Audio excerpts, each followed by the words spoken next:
Sorry, yeah, my nickname is Millsy. I think I was mentioned in a previous podcast Yeah. about my Yes. favorite series, but yeah. Yeah, you called it. You called something internet. So good on you. Yes. Okay, hang on, I gotta stop you there. I was listening to the whole podcast, and you kept saying Sator. Oh, Man, it's Sator, man. Sator. I wanted to reach through my screen and grab you by the throat, like.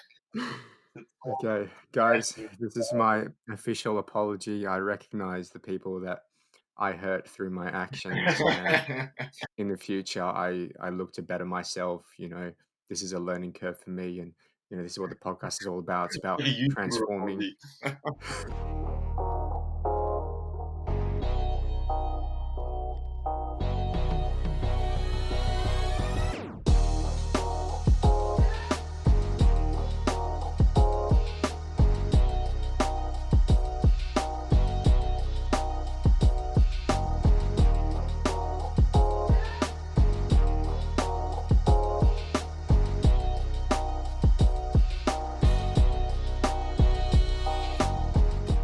Hello there. Ladies and gentlemen, welcome to the Rewatch podcast. My name is Samuel. And I'm Jaden. And this week, it's a very special week this week because we have Millsy. Alex, how's it going, mate? I'm good, mate. I'm good. Yourself? Good, thank you. Thanks for coming on. Thank you for having me. Listen to the previous prequel podcast, I guess. I have, yes. Do you want to give us your thoughts on Phantom Menace and Attack of the Clones really quick, so we can sort of, you know, get your take? Because I think Jaden and I, we gave Phantom Menace a C, we gave Attack of the Clones a D. What are your thoughts? Phantom Menace, I agree with you. The Duel of the Fates, man, that soundtrack that really carried it saves it, doesn't it? Yeah. That really carried the movie. But yeah, no, I pretty much agree with you. C and D is fine by me. Okay, that's good. I respect that. And Attack of the Clones? C and D. So D. Yeah, you agree with the D on Attack of the Clones. Yeah. Fair enough. Yeah. All right. Ladies and gentlemen, this is a podcast where we rewatch classic or current films every week and then decide whether they deserve a rewatch from you.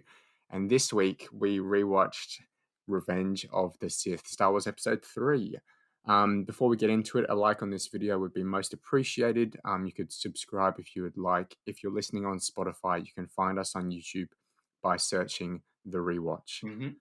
So, story overview for this beautiful film. 3 years into the Clone Wars, the Jedi rescue Senator Palpatine from Count Dooku. As Obi-Wan pursues a new threat, Anakin acts as a double agent between the Jedi Council and Palpatine and is lured into a sinister plan to rule the galaxy. Yes. Very big generalization there, because again, a lot happens in this movie, and it's sort of hard to condense it into a few sentences. Yeah. But, I mean, So many underlying themes in the movie, not just the one. Yeah. Yeah. Obviously written and directed by George Lucas, and it was released in 2005, which is actually 3 years after Attack of the Clones was released. So if you think about it, the movie was published 3 years after the Attack of the Clones, and the movie is actually set 3 years after Attack of the Clones as well. So 3 years as well. Yeah. So it actually lines up with the timeline quite well. Yeah, all right. So let's get into the characters. So had a few, obviously all of them returning. There's a new one in General Grievous, but apart from that, all returning from the previous prequel movies. Yeah. Anakin Skywalker as Hayden Christensen, or Hayden Christensen as Anakin Skywalker. He's a bit of a Chad, isn't he, boys? A bit of a Chad, mate. He's a bit of an angry teen, put it that way. Angsty teen. Yeah, but at least he's hot now, right? I mean, that's how you describe him, mate. That's how you describe him. Each to their own. Speaking of hot, Obi-Wan Kenobi, guys. That I can agree on. Jesus himself. Ewan McGregor, obviously, I think this is his best performance as Obi-Wan, but we all know that. It's not breaking any ground. I'll disagree on that one, but we can continue. Oh, okay. Maybe a conversation to be had later on. Phantom Menace, you say? He's pretty good in the Phantom Menace. But he's not given a lot to do. Lines in this one where It's not his best work. Wait a minute. How did this happen? We're smart. He's very overly British, isn't he? Padme. Oh yeah. Padme, yes. So Padme, so Natalie Portman, Oh, Oh, the weakest part of the movie, in my best opinion. part of the movie, honestly. Oh, we didn't get to see much of her though. It was more pregnant Padme. yeah. Yeah, we got more of her in Attack of the Clones. Yes. Less of her is good, but we still get probably Yeah. too much. Anyway, regardless, probably my favorite performance in this movie is Ian McDiarmid as Supreme Chancellor Palpatine. Yes. Yes. What an incredible performance. Yeah. General Grievous is here, obviously playing himself because he's completely CGI. Yep. And he looks great, doesn't he? He does. The For 2005. CGI. I think the CGI is pretty good in him, to be honest. Yeah, really good. The CGI doesn't hold up in certain areas, but in terms of General Grievous, he looks. Especially in, Yeah. Go on. especially in one of the final scenes with Ian McDiarmid and his spinning fiasco, but Oh yeah. Yes, the CGI has its moments. And the fact that 90% of this movie is a green screen. Yeah. Yes. Oh gosh. R2D2. He's a bit of a Chad as well, isn't he? Chad, bit of a hero of the Clone Wars Yes. series. He killed a lot Yeah. of droids. Yeah, he's got a solid kill count in this movie. He does. He goes to work. Mm-hmm. All right, so those are sort of, the main characters. As to your general thoughts, do you guys want to give us like some pros and cons of the movie generally before we sort of take a deep dive into the plot? Yeah. For one, I did like the scoring in this film done by John Williams, and John Williams also, every single Star Wars film, he does a really good job with his music. Yeah. But I think in particular, the music in this film is probably some of the best I've seen in Star Wars. People are probably going to disagree with that in terms of the Bold statement. trilogy, but You are a bold one. Very bold. The Anakin's betrayal. Actually, no, not Anakin's betrayal. What is it? Anakin's Dark Deeds, is it? Dark Deeds, where the scene where he's marching up to the Jedi Temple with the 501st Legion behind him. Oh, that's so good, man. That's like one of the most iconic Star Wars scenes, and it's so well done. And that alone, that's just brought the film up for me. But the acting's questionable at times, but I think it has its pros. So we'll say it's pretty decent. The story's also really good. Obviously, it's it was the first time it had ever been discussed in Star Wars media. We didn't really know about the downfall of Anakin Skywalker, but we did know that Luke Skywalker was Darth Vader's son in the original trilogy. But yeah, the acting is all right, but I think the music really sold this film for me. Fair enough. Obviously, let's address the elephant in the room, the memes. Memes. I can't believe you didn't discuss it, Joe. I was about to say it I'm a myself. fool. The memes, they definitely brought me back to this movie. Yeah. I didn't really consider this a Star Wars, like one of my favorite Star Wars movies at all until I sort of, Yeah. searched Star Wars memes on Google during year 9 English class. Bashes the prequels for how just not Trash. good they are. But without them, we wouldn't have such classic memes as we do. Yeah. Yes. So they're definitely a highlight throughout the film, and because my God, there's so many of them. Almost every line is a meme. I wrote down all the ones that I could find, but I really tried hard not to rate the film based on the memes. Yeah. Obviously, they didn't intend on them, memes to be a thing, and I don't even think they were a thing back in 2005. So I tried not to rate it based on them. Yeah. I just want to mention I actually follow a Instagram account that its mission is to meme every single line from this movie. Oh, So no. shout out to that Instagram account. And they're going like pretty well, obviously, because I mean every single piece of dialogue could be memed, and it It's is. kind of like Shrek in a way, where you listen to it and it's like, hey, that could be a meme. Every single one. Yeah. Yeah. Obi-Wan and Anakin are highlights for me, generally speaking. Anakin sometimes, but Obi-Wan all the time. Mhm. I think Obi-Wan's really good. He carries this movie for me. And Palpatine as well, obviously. I love I think Palpatine in this film. Yeah, I think I liked him more in this film than in the original trilogy, to be honest. same actually. Yeah. Cons, so sort of carrying over from the previous prequel movies, the overuse of CGI. Yeah. Again, too much of it. It's better though. It is better. I like the CGI when they use it on things that it's like meant to be used on, like General Grievous, for example. Like that's what you should be using CGI on. But it's things like when they CGI like a whole planet. It's just like, man, what the hell? Yeah. Well, it's just like even when they're sitting down, the Jedi Council, they're just on a green screen. Yeah. It's just The entire thing is green screen. Yeah. It just takes out the realistic aspect of the film, you know. And the clones are CGI. Why are the clones CGI? Yeah, I don't understand that. I mean, they had the budget to make, all of the sets and get the actors to, act as the clones. But obviously, like the clones, the same actor had to perform every clone. That's if they took the helmet off. They didn't have to. They didn't have to take the helmet off, and they could have just, cut him in behind and stuff. Yeah.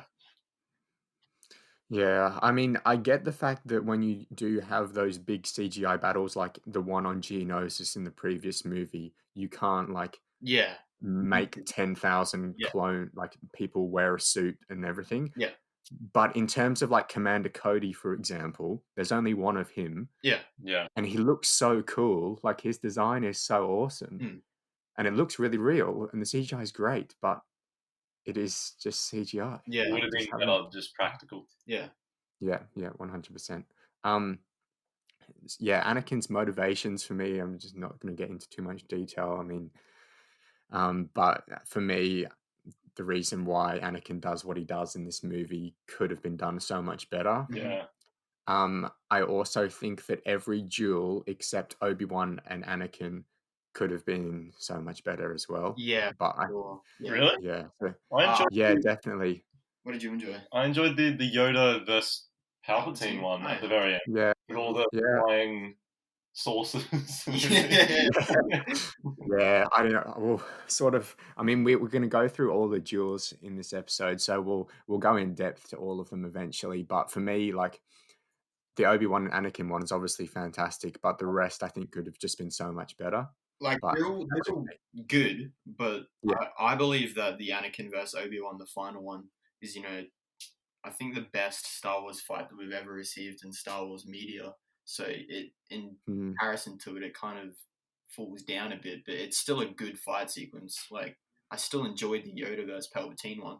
It's just in comparison to it. Yeah. I'm gonna differ with you in terms of opinion on whether it's the best whether it's the best duel. Ooh, okay. So that'll be an interesting conversation to have at the very end. Another con for me, and this is something that is critical to the movie, is that the actors are always saying how they feel. So instead of actually portraying it through their body language and through their acting talent. So we have lines like "no" and lines like "what have I done?" and lines like "you're breaking my heart." Like we know. Just show us with your face. You don't have to say, "I feel so lost." We know you're lost. Just show us through your face that you don't know what to do and your actions. And, there's so many cringy sort of lines where the actors are sort of just saying how they feel. And you're like, you could have just shown us. I think one outlier to that is probably Samuel L. Jackson's performance, though. He's...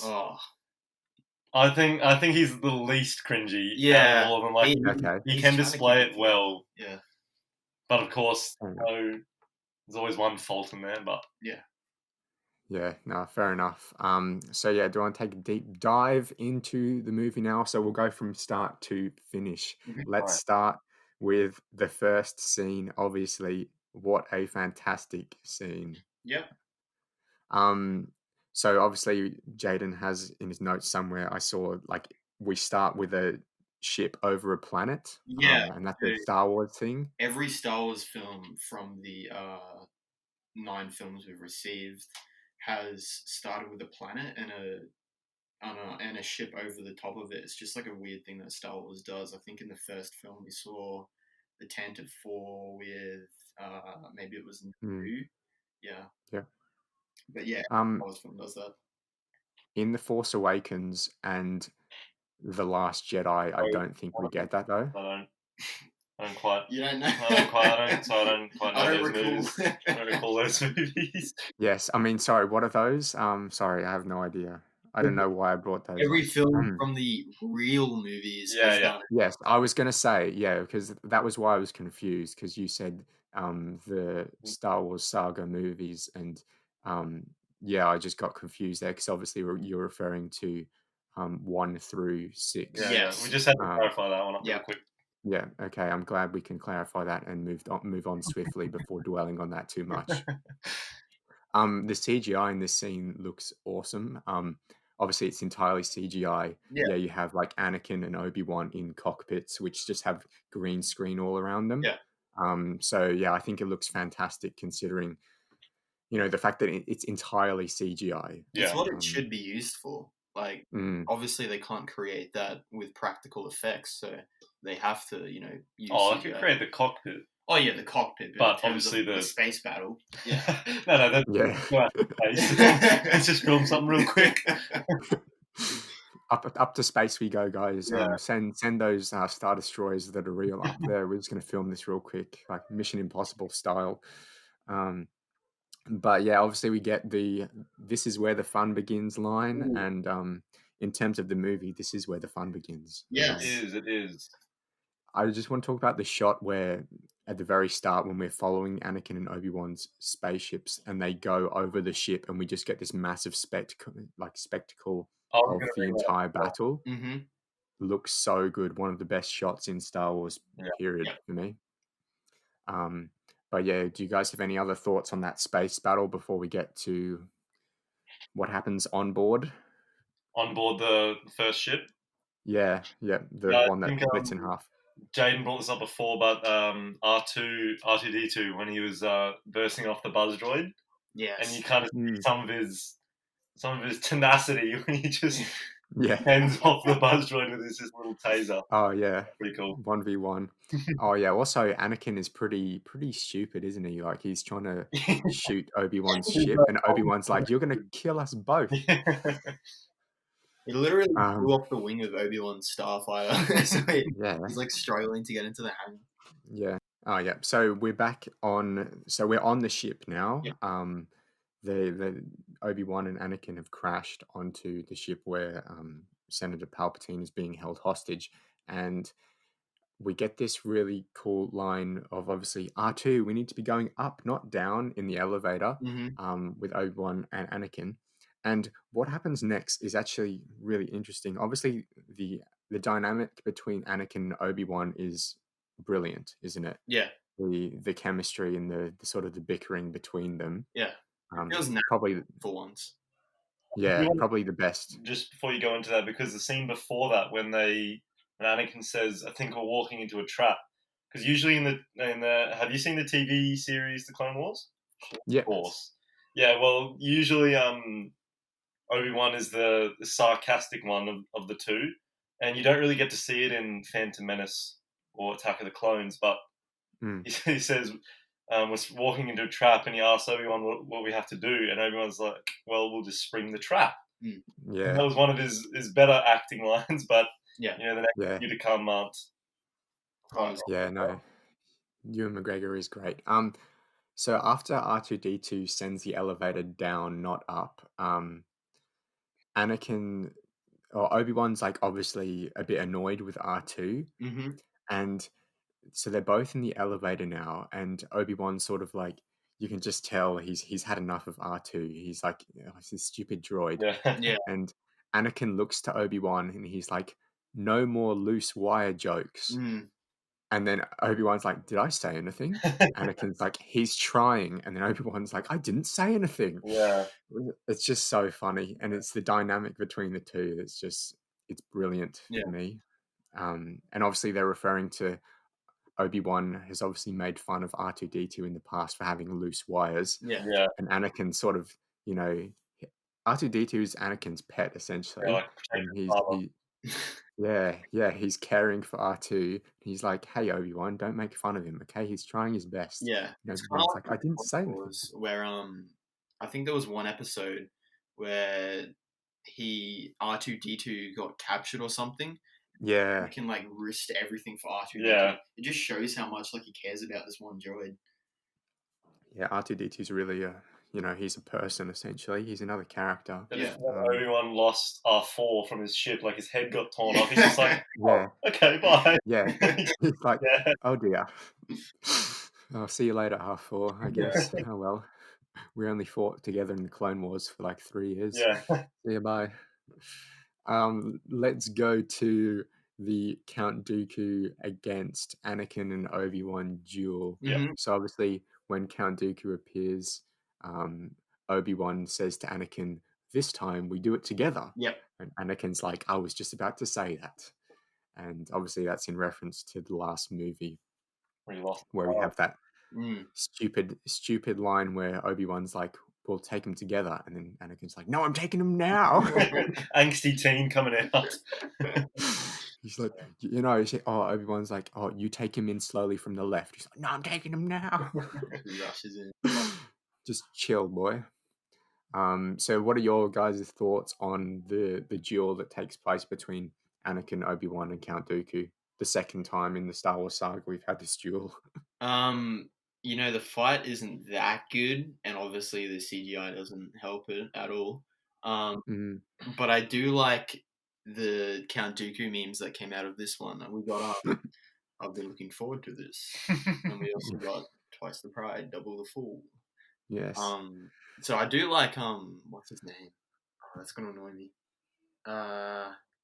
Christopher Lee.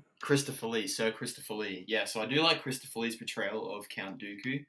I think he was a pretty good fit for it, but obviously the whole fight sequence is a bit poorly designed. I mean, Obi-Wan was already down, 30 seconds into the fight. And Anakin obviously was facing himself again as last time, so we know how that's going to go. But this time it kind of goes the other way, where Anakin ends up defeating Count Dooku. And I do have something to say about that. When Palpatine obviously says, do it, we also see Dooku look at Palpatine, because Palpatine is obviously his master. Yeah, so he looks at him as if, wait, what are you doing? Like, we're together on this. And we had a deal. Yeah, he ends up cutting off his head. And I think, in that moment, Palpatine saw the potential of Anakin as, his new apprentice, Darth Vader. So, he's like, yeah, okay, I'm out with this one, in with the new one. So he cut him off, and in comes Anakin. It's pretty impulsive decision-making from Palpatine, though. Yeah. Like, I don't think... Yeah, he is sort of grooming Anakin throughout the prequel movies. But in this, he's just watching this play out. He's like, oh, you know what? Anakin's pretty good. Yeah. I'll just let him kill my other guy. We'll see what happens. It's very quick decision-making, but, maybe he orchestrated the entire thing, which I think he did. That's what I was actually thinking, because, there's a lot of times in... I'm referencing the Clone Wars a lot here, but you don't really get much backstory without it. Yeah. A lot of times where Palpatine was just kind of like cruel to Dooku, and he just didn't want him as an apprentice. Yeah. And it really shows here, but with the fight, I really don't think they did Dooku justice, because obviously he beat Obi-Wan and Anakin before quite easily, and then he took on Yoda while, versing Obi-Wan and Anakin. But this time it was only Anakin, and of course he says his powers has doubled. But like, Dooku's been known to be one of the best duelists in the galaxy, and he just kind of falls flat really easily. Yeah, that is true. At one stage, Dooku has Obi-Wan up in the air, in like a force grip or something. Yeah. And instead of killing Obi-Wan, he throws him across the room. Surely in that instance, he just holds Obi-Wan there and then kills him. But that's a classic villain trait. When they're so much more powerful, they want the movie to be longer, so they just start throwing him around. So they have another. Yeah, Like it's classic like Voldemort, Harry Potter stuff. It's like I've got you and I'm going to kill you, but not yet. Yeah. So yeah, that's another sort of con for this duel. I think I agree. It could have been so much better. Yeah. It is the most violent Star Wars duel ever, though. Yeah, I mean, you see it a lot when actually no, you do see it a bit. You also see Mace Windu slice off Jango Fett's head. True. Yeah, true. But in this instance, we get Dooku's hands chopped off, Yeah. and then he's decapitated, and you actually see his hands on the ground. So yeah, very sort of violent. And rewatching this movie for probably like the 10th time, this is the first time I've ever actually noticed this. Palpatine says, when Anakin kills Dooku, he says he was too dangerous to be left alive, and that's obviously foreshadowing Mace Windu's line, "He's too dangerous to be left alive." Did you never know that? That's the first time I've ever seen that. Really? Oh, fair enough. Yeah. Oh, interesting. Some good foreshadowing there. Yeah. Anakin, when he is with Padme, after this scene, he just becomes an infinitely worse character for me. What are your thoughts, guys, on sort of the relationship between the two? Well, did you say Anakin and Padme? Yeah. Yeah. Anakin starts off really good in the movie, and then he's got this sort of not so good of a period, and then towards the end it picks back up, and that's the Anakin we wanted to see / Darth Vader. Alex, what are your thoughts on the Padme Anakin romance? Well, if we go back to the Phantom Menace, it appears that Padme is like at least 16, 17. Yeah. And Anakin is like 7 or 8 or something, and it's kind of like they're flirting, and it's like, yeah, it's a bit weird. You can get past it because, in the original trilogy and incest and everything. That's so bad. For another time. But, yeah, no, I think it's all right. It's a bit childish when he gets back, and it's like, yeah, it's been like, what, 2 months since they've seen each other, and like, I felt like it's been years or something. Yeah, all right, I can understand it, but it's a little bit childish. Simp Anakin. Not Chad Anakin. To go back to Chad, though, he does certainly look like a Chad. He is ripped. For some reason, he has very big muscles in this movie, and in the previous movie, he was just a scrawny brat. Like Ben Swallow. I think Ben Swallow's like, he's got mass, but he's not lean. Yeah. Whereas Anakin's like lean. So I enjoyed, Anakin's sort of appearance in the movie. Hang on. For me, I think his hair is definitely better. In terms of contrasting between this one and Attack of the Clones. Do you know how Anakin got his scar, lads? No. Oh. Neither does George Lucas. Oh, Jesus. Really? No. So it's such a George Lucas thing. In between Attack of the Clones and Revenge of the Sith, Anakin gets a scar. So the obvious thing to do is to then have something happen in the Clone Wars where Anakin gets the scar, right? Mm-hmm. The first, chronologically speaking, in canon, the first Clone Wars event is the Clone Wars movie. Yeah. And Anakin has the scar there. So there's just nobody knows. Nobody knows. Apparently he got it in a duel with a Sarge Ventress. But we don't actually see that in the TV show. Apparently, like, she beats him and then she just like scars him for some reason. Yeah. She's like, hey, look, I've won. And then Anakin. It's kind of sort of the same case with Nick Fury in the Avengers, how he's kind of got an eye patch. I hated that explanation. Oh, yeah. But then in Captain Marvel, some cat just scratches. Yeah, so bad. The good thing about obviously leaving it up to interpretation is that, they can create so many more Star Wars films and Star Wars TV shows that eventually I think it will be explained, because I think we will get the return of Hayden Christensen as Anakin Skywalker, probably in the Kenobi series. I think it's confirmed, actually. Yeah, who knows? That might actually happen in there, so... He's supposed to be wearing his Clone Wars armor too. There's supposed to be Clone Wars flashbacks in the Kenobi series. It's going to be so cool to see live action Clone Wars. Hopefully they do all right with it. Regardless, let's move on. Sort of the next couple of scenes, we sort of get Anakin and Palpatine sort of, we see their relationship and we see Palpatine grooming Anakin. Yep. And sort of like blowing smoke up his ass essentially for, Yeah. a large portion of the movie. But he does it so well. He does. He comes across as so honest, Palpatine. And so I really, really enjoyed that. Palpatine's always like, you're the most powerful Jedi, Anakin. Yeah. And Anakin's like, well, thank you. And Palpatine's like, I imagine the Jedi should promote you to Master very soon. And Anakin's like, thank you, Master. Thank you. Thank you. Well, he's not calling him Master yet, but he's Palpatine keeps praising Anakin, but he does it in such an honest way. I think he actually believes that Anakin is the most powerful Jedi. Yeah. So that's why it comes across as so honest. Yeah. But then again, when Palpatine does promote Anakin to the rank of Master or put him on the council, essentially, this is before the whole outrageous, unfair thing. Anakin says, I'm so overwhelmed. But is he really? He doesn't look overwhelmed. He's just saying it.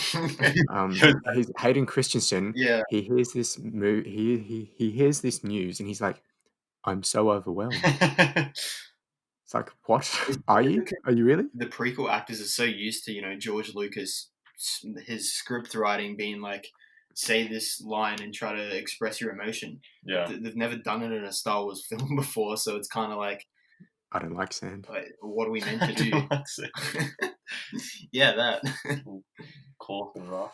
I just wanted to go back to this Grievous scene real quick on the Separatist ship where Anakin, Obi-Wan, and Palpatine enter after being captured by some of the droids. There's this one battle droid that's trying to get past them. I don't know if you guys noticed. Oh, this. yeah, I do. Oh, that's so funny. Yeah, and he's like, excuse me. and then it's the same droid that tries to he goes and gives the lightsabers to Grievous to add to his collection, and then Grievous matches them up, and he's like, and this droid has so much like sarcastic tone. He's like, you're welcome. You're welcome. Man. I did love that droid. Excuse me. Yeah. You're welcome. I love the droid humor, actually. It is very funny. Yeah. It's a highlight of the Clone Wars, that's for sure. Yeah. Just the droids being stupid and funny. Yeah. Love it. What did you guys think of Mace Windu in this movie, sort of towards like, that first half before we sort of learn more about Palpatine and everything like that? Do you think he has too much to do, too less to do? Do you think he's a badass? Because I don't think so. I was going to touch on this before when you're talking about Palpatine grooming Anakin. I think Palpatine only did like half the job because the Jedi Council kind of did the other half in kind of shunning Anakin away. Yeah. And you know how like Anakin goes to Yoda about his vision of Padme dying and everything, and Yoda just kind of says, yeah, she can die. She'll be right. Yeah. Just get over it, mate. Like, and Anakin's kind of asking him to, if Yoda just kind of talked him through and like kind of helped him learn more about this, he would have been happier to be on the council. But then again with Mace Windu, like kind of not bewildering. Like, what's the word? He's just like not giving Anakin any respect. Yeah. Take a seat, young Skywalker. Young Skywalker, yeah. So I think that is part and parcel why Anakin kind of joined the dark side, because he just didn't have any more faith in the Jedi Force. Yeah, so. it's kind of like a sticker in those final episodes of season 6 where the Jedi Council just it's kind of corrupt in a way. And it pushes her so far away that she doesn't even want to come back, and that leads all the way through season 7, where she's really been done dirty by the Jedi Council. Yeah, I 100% agree. Anakin's turn to the dark side is partially due to Palpatine luring him to the dark side, and it's partially due to the Jedi pushing him away from the light side. Yeah. So that's good. That's good. I like that. But for me, everyone's always like, oh, Mace Windu is an absolute badass. There's no reason to believe that for me, apart from the fact that he has a purple lightsaber and he's portrayed by Samuel L. Jackson. Yeah. What are your thoughts, guys? Well, him defeating Palpatine in one-on-one combat I think that's where most of the people are coming from, because like not even Yoda can kind of technically beat him. Yeah. But technically he could, but not in that instance he didn't. Yeah. But Mace Windu easily defeated him. But I also think there, Palpatine kind of wanted that to happen, so Anakin... Yeah, he threw the fight. Do you think he threw the fight there, Palpatine? Yeah, I think he did. I think he wanted Anakin. He knew Anakin would like come and trying to save him. And, you know, where he's like, I'm too weak. And he's bring that all on. Because as soon as Anakin starts attacking Mace Windu, he's got a big smirk on his face. Unlimited, some good lines and some bad lines. Yeah, he coordinated the whole thing, I think. So I feel like George Lucas went through a lot of his films, kind of writing a script, and he didn't even know where he was going, and that's obviously what happens in the sequels as well. And then he just kind of left it up for interpretation for the audience, and it's kind of like so many Star Wars theories have been made because there's so many plot holes in the films, but obviously we still like the films. Yeah. But, you know, the same thing with Mace Windu. I've never really liked the character. I really feel that he's kind of ignorant and, you know, arrogant. Yeah. Yeah. And, you know, I do think he was one of the reasons as to why Anakin did join the dark side, like you said, Alex. And that sounds so weird. Sorry, yeah, my nickname is Millsy. I think I was mentioned in a previous podcast. Yeah. About my series, but yeah. Yeah, you called it. You called something internet. So good on you. Okay, hang on. I got to stop you there. I was listening to the whole podcast, and you kept saying Sator. Oh. Man, it's Sator, man. Sator. I wanted to reach through my screen and grab by the throat, like. Okay, guys, this is my official apology. I recognize the people that I hurt through my actions. And in the future, I look to better myself. You know, this is a learning curve for me, and you know, this is what the podcast is all about. It's about transforming. My official apology. 1 dislike, and it's from Alex. Okay, anyway, backtrack. Back to Mace Windu. Sorry, you were saying, Jaden? Yeah, but obviously Samuel L. Jackson is, you know, a world-class actor. He's not a terrible actor, and I do think that he is one of the more sort of experienced actors in this whole prequel trilogy. And he was trying to hold these films together in a way, but the material that he was given, it kind of just wasn't the best on him. Yeah, you know, obviously an actor can't perform well if they don't have, you know, the stuff to perform it. So yeah, it's not that he's a bad actor, it's the script and the writing. For me, it's like everyone's always talking about how powerful Mace Windu is, but then the only sort of time where we get to see him in action is against a bounty hunter or against Palpatine. Yeah. And he doesn't look like, for me, Obi-Wan is better than Mace Windu because of what we've seen. Yeah. You know, do I want Mace Windu on my team or do I want Obi-Wan on my team? I'm taking Obi-Wan every day.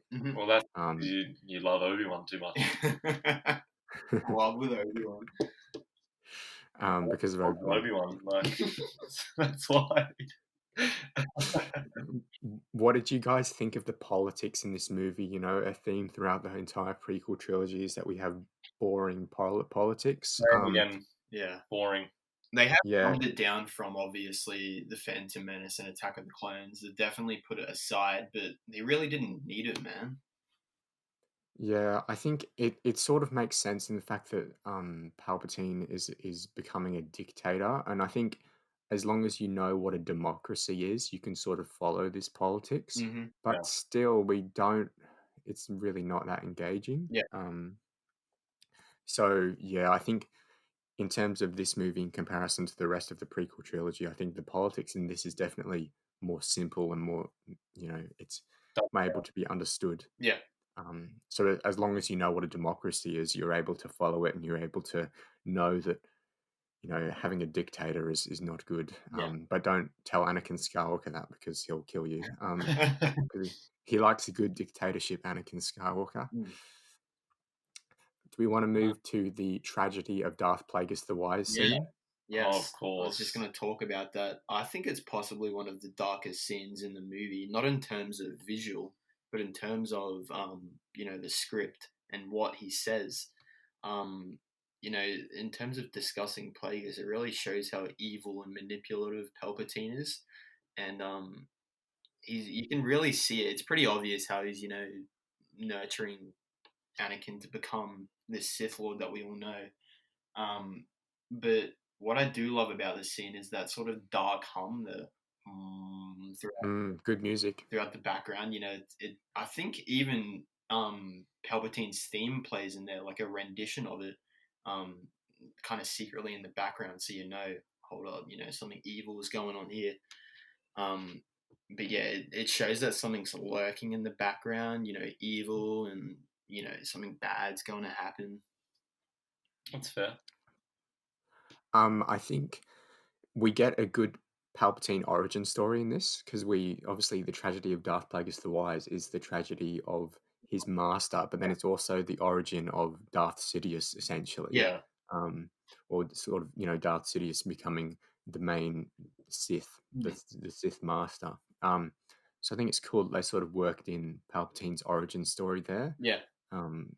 But I mean, maybe it's a little too late, but it sort of makes sense, you know, to reveal himself towards the end, where everything's sort of building to the final couple sequences. Yeah. But yeah, I really enjoyed that scene. It's a scene that I'm always looking forward to, and I'm always, you know, paying attention during that scene because of the acting. Yeah, we get a few memes in there as well. We get the iconic ironic line. Ironic. Yeah. And we also get the follow-up meme of Anakin saying, "Is it possible to learn this power?" Which I think is one of my favorite memes in the film. Like, it has so much use. Like, you can use it anywhere, really. Well, okay, on that, what about you, Sam? What's your favorite meme of the film? Good question. Well, I mean, apart from obviously the hello there, but that's not necessarily a meme. It's just sort of like a funny line.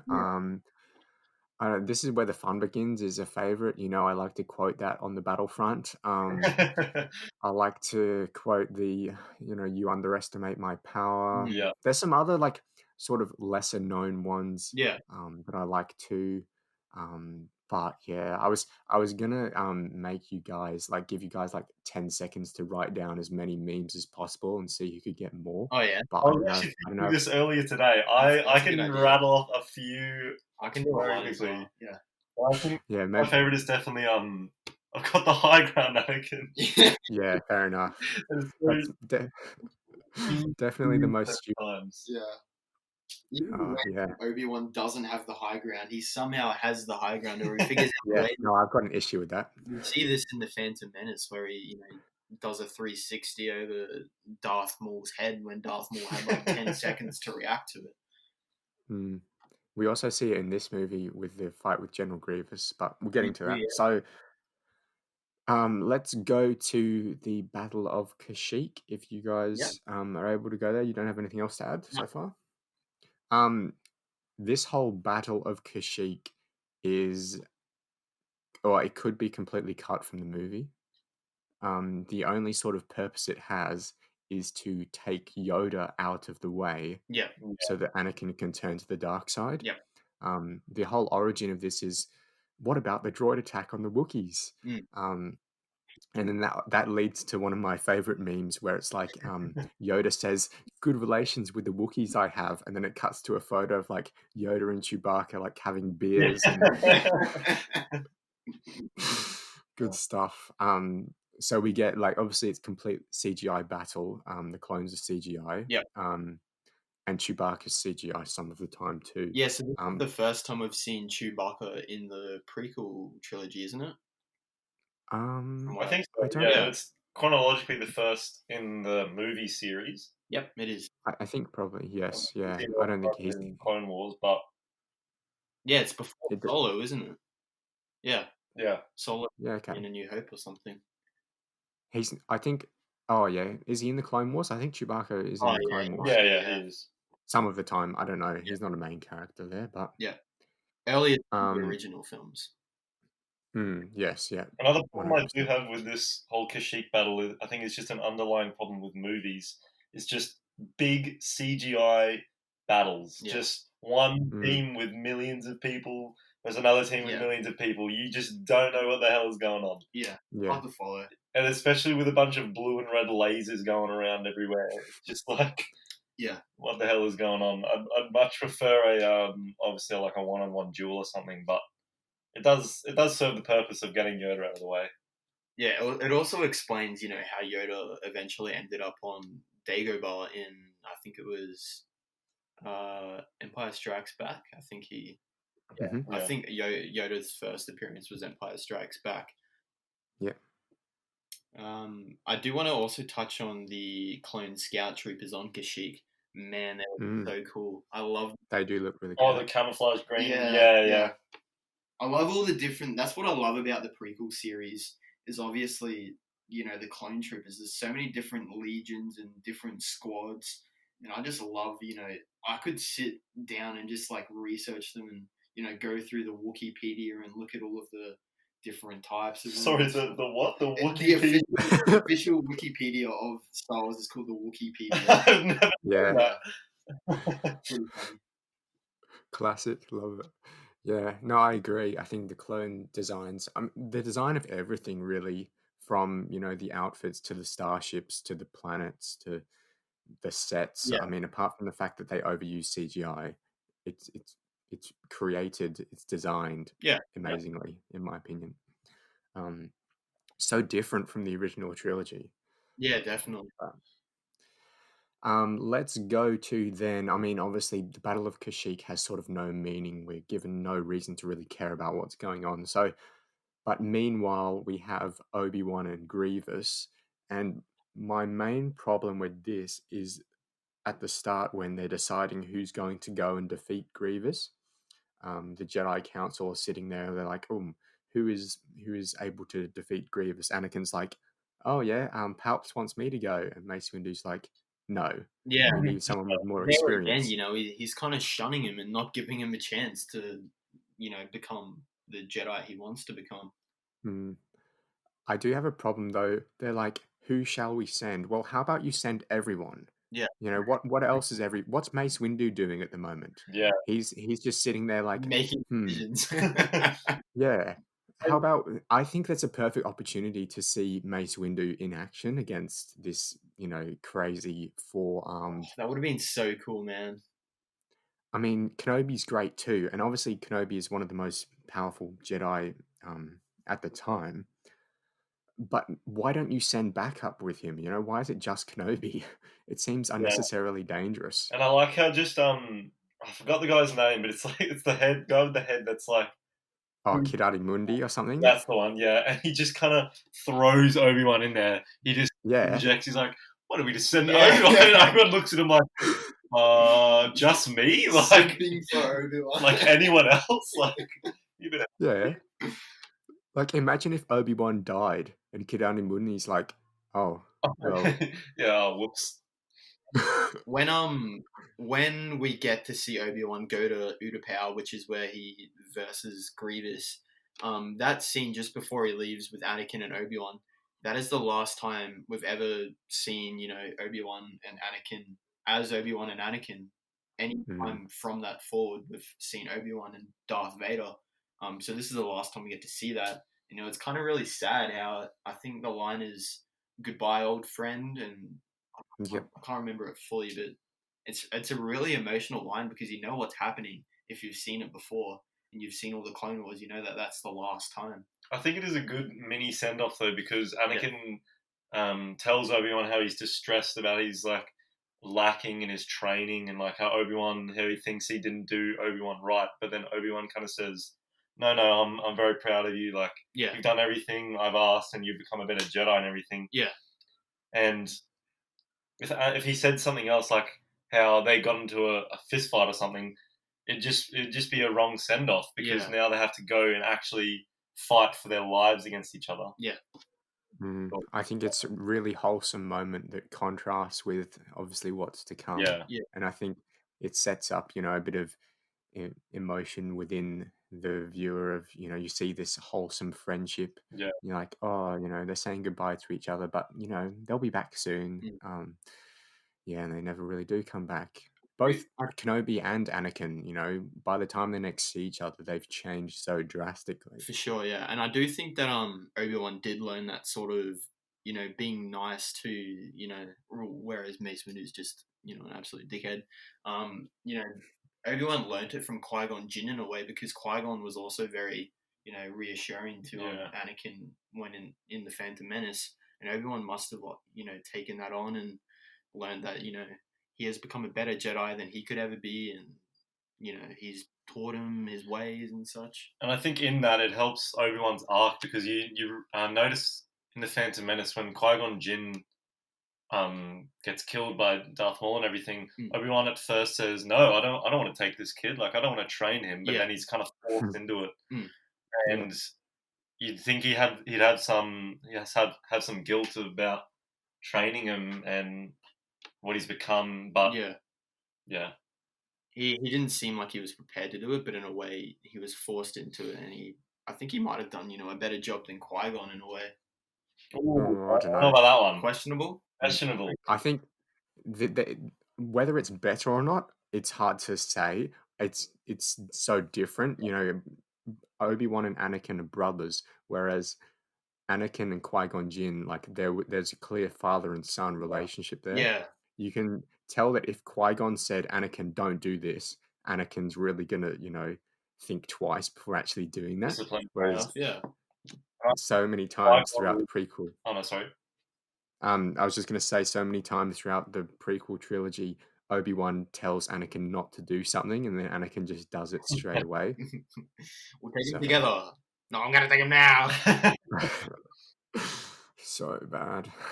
But yeah, what I was gonna say was Qui-Gon Jinn. I think he's more reluctant of trusting the Jedi Council as much as Obi-Wan did. So I think if he kind of raised and trained, we would have definitely had a much different story. I do agree with that. Yeah, we would have had a different Anakin, you know, just a whole different Anakin would have been completely different. Yeah. And probably a different Obi-Wan as well. That's why it's the Duel of the Fates. Yes. That final duel in the Phantom Menace. Yep. Brilliant. All right, back to Obi-Wan Grievous. So we get the hello there. Classic. What a good one. Brilliant. Classic, yes. Well, really, it's just a terrible line. Actually, it's just a terrible line. But, of course, the deliverance and... Yeah. The delivery, he just... I mean, he elevates what he's given, I guess, Ewan McGregor. What I did notice, though, is that when General Grievous does, you know, extend all of his lightsabers, he has Anakin and Obi-Wan's lightsabers, but obviously he doesn't. So one of, like, the two hilts, obviously Grievous has 4 lightsabers. Yeah. And one of them is clearly Anakin's. It's blue and it has the same handle. Oh, does it? And yeah, and one of them is the other blue one is clearly Obi-Wan's, and then he has 2 green ones. Right. Because I did read up on it, and I did figure out who the lightsabers belong to, and I thought it was Shark T, who we saw in a deleted scene get killed by General Grievous. I don't know if you guys have seen that. But it was Shark T, Eth Koth, Pablo, Jill, and Roron Korob, apparently in reference to the Wikipedia again. Fair enough. But yeah, might also be the fact, you know, Anakin's hilt. I didn't see that, but yeah. I think it's just an editing mistake, or just George Lucas just couldn't be bothered, or maybe he was rushing. It's probably probably George Lucas' fault. Because they did CGI those 2 lightsabers before, because obviously Grievous takes the lightsabers earlier in the movie, and then they quickly get them back. Yeah. So I don't know, maybe there was a version where, you know, Grievous held onto their lightsabers somehow, but probably. But yeah, it's just sort of like an editing mistake, I guess. Just change the handles a bit, you know. But it doesn't look exactly like it. Like, you can clearly see Anakin's light. It's the most famous lightsaber in the entire saga, so you can really, you know, you can see it easily. What did you guys think of, like, the actual fight choreography between Grievous and Obi-Wan? Obviously, Grievous has 4 arms and 4 lightsabers, and Obi-Wan's just got the 1. I think Grievous actually fights so stupidly for droid with 4 arms. Like he does attacks that are all centered at one place. Where you see this scene where Obi-Wan's kind of holding, and Grievous got all 4 lightsabers pushing down on him. So why doesn't Grievous take 2 of them out and just chop them? Chop them, stab them or something. But he just fights really weird. And the funny thing is that he says when he's fighting Obi-Wan, he's like, "Fool, I've been trained in the Jedi arts by Count Dooku," and it's like, well, have you really? I mean, what Jedi has 4 arms? Actually, we do get Pong Krell that has 4 arms in the Clone Wars, but he doesn't have 4 legs. He's got 2 big dual double-legged. Yeah, that might be it. Yeah. Legend. Well, not Pong Krell, but Grievous. But yeah, I agree. The fact that Grievous has 4 arms means that he should be almost impossible for one person to kill. Yeah. That's why, like, send some other people with Obi-Wan Kenobi and have this awesome, 4 arms against 4 Jedi sort of thing. We got Darth Maul with 2 lightsabers against 2 Jedi works. Yeah. And then obviously when he's fighting Obi-Wan, it's just, he loses one of them and it's just 1-on-1. But for me, the fight choreography, like in terms of like the camera movement in this fight is so bad because they clearly knew that Grievous has 4 lightsabers. Yeah. And he should win easily. And they don't want to actually show the fact that he has like 2 spare lightsabers to just wipe out Obi-Wan. So the camera work and like the choreography is just not good at all for me personally. And another thing that would have helped as well if Mace Windu had been in this fight, his purple lightsaber would have been distinguishable from the blue and the green one as well. It would have been easier to follow, but instead they decided to put Obi-Wan in this fight sequence with his blue lightsaber, so it kind of just all meshes together, and it's like, I'm not following this at all. Yeah. Fair enough. Yeah, I agree. Have Mace Windu there, not only because of the lightsaber color, but because we need to see more Mace Windu. Yeah. I don't know if you guys have talked about this before on a previous Star Wars podcast, but do you know why his lightsaber is purple? Because Samuel L. Jackson wanted it to be. Yeah, he just wanted a cool looking lightsaber, and they just had to make it canon to satisfy him. It was also in the Geonosis fight, the massive one with the battle droids in the arena. Yeah, he wanted to know where he was at all times. So he asked George Lucas, he's like, "Can I have a purple lightsaber so it stands out?" And George Lucas is like, "Yeah, okay, I'll do that." Yeah. Just bending the knee for Samuel L. Jackson. He's like, you have whatever you need. Yeah. He does have a really cool lightsaber hilt design too. It's like how he gets that one swear word in every PG-rated film. Oh, yeah. It's designated for him. Yeah. Towards the end of the fight, Obi-Wan loses the high ground but wins anyway. Thoughts? Well, that's just another callback to his Darth Maul fight when he's, again, hanging off another ledge. And he somehow manages to pull it all off. Yeah, somehow. How does this man do it? Getting back into it, Mace Windu, he senses a plot to destroy the Jedi very late, considering how powerful he is. Yeah. He's suddenly, throughout the entire prequel trilogy, Palpatine's lurking around doing his thing. The Jedi have no idea.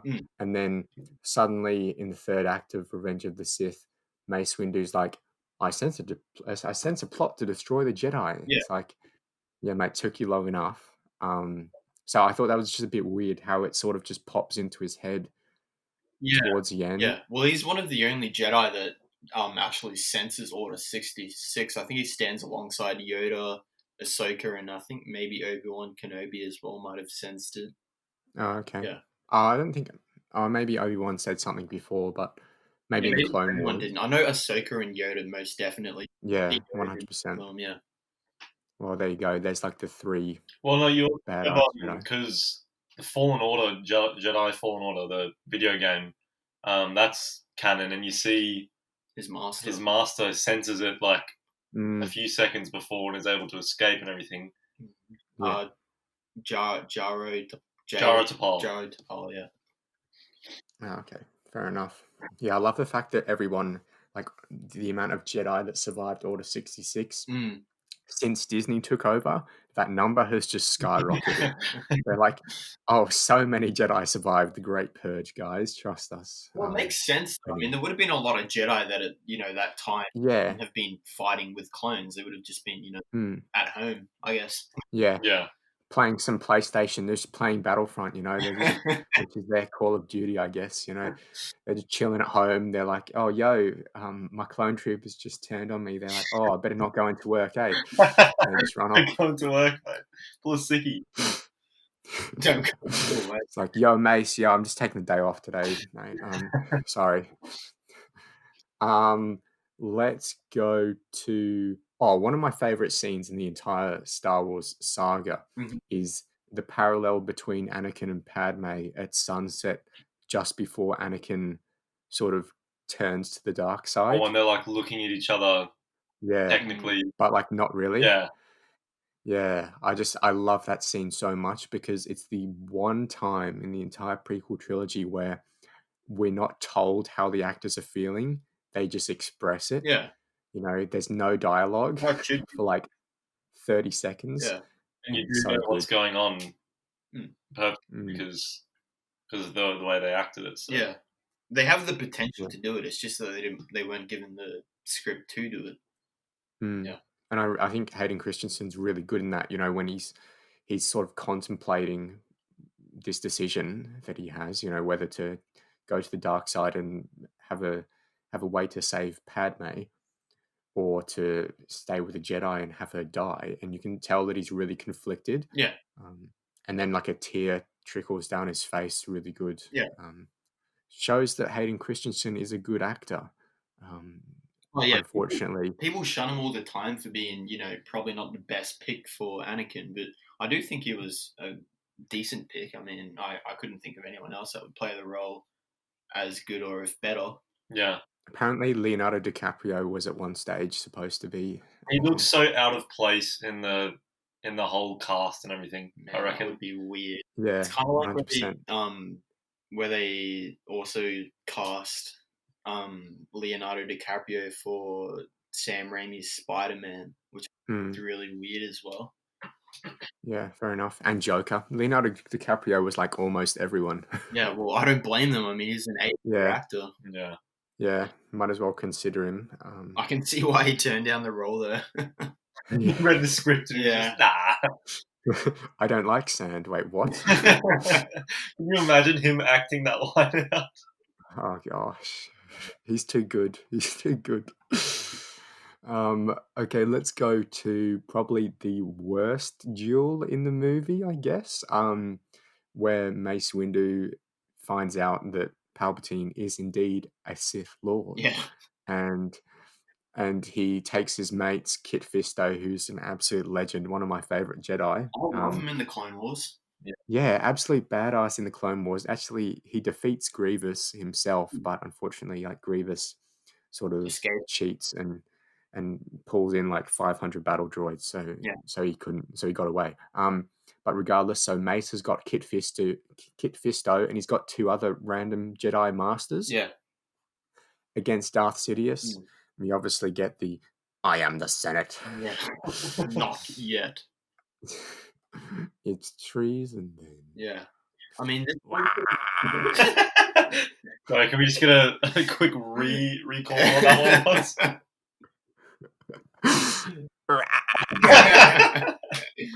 The scene has been done so much better. I mean, what is that noise? I can't do it as good as you.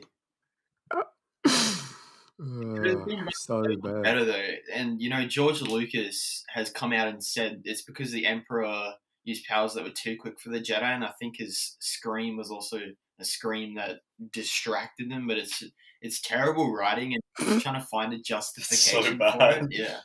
Yeah, Palps kills 3 Jedi Masters in a matter of seconds. Like 3 and things. Yeah. He has like no form as well. He literally just like pokes them. Yeah.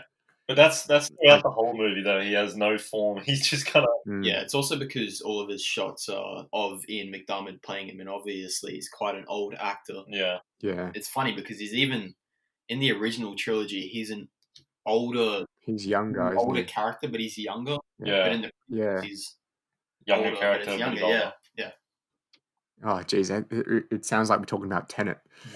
He's younger, but he's older, and What's the villain's name in Tenet again? What's that? What's the villain's name in Tenet again? Just real quick. Oh, Sator. No! Save That's not Sator. Yeah, so I just the start of this duel is just so bad. It's really, really bad. I mean, obviously the limitation is that Ian McDiarmid is a bit older and he has to have a stunt double. But just the fight choreography, the 3 Jedi Masters who were killed off in the first 30 seconds, like then they don't even try. And I think the space in which they're fighting, so obviously they're in like Palpatine's chambers or whatever, it's way too small. And I feel as though they were like, oh, how are we going to choreograph this? It's 4v1 in a small room. And they were like, oh, I know, we'll just get rid of 3 of them in the first 5 seconds. Yeah. And I think it's also because you never really see Jedi fighting that are like different races. Like, you know, Kit Fisto, like this big green tentacle looking thing.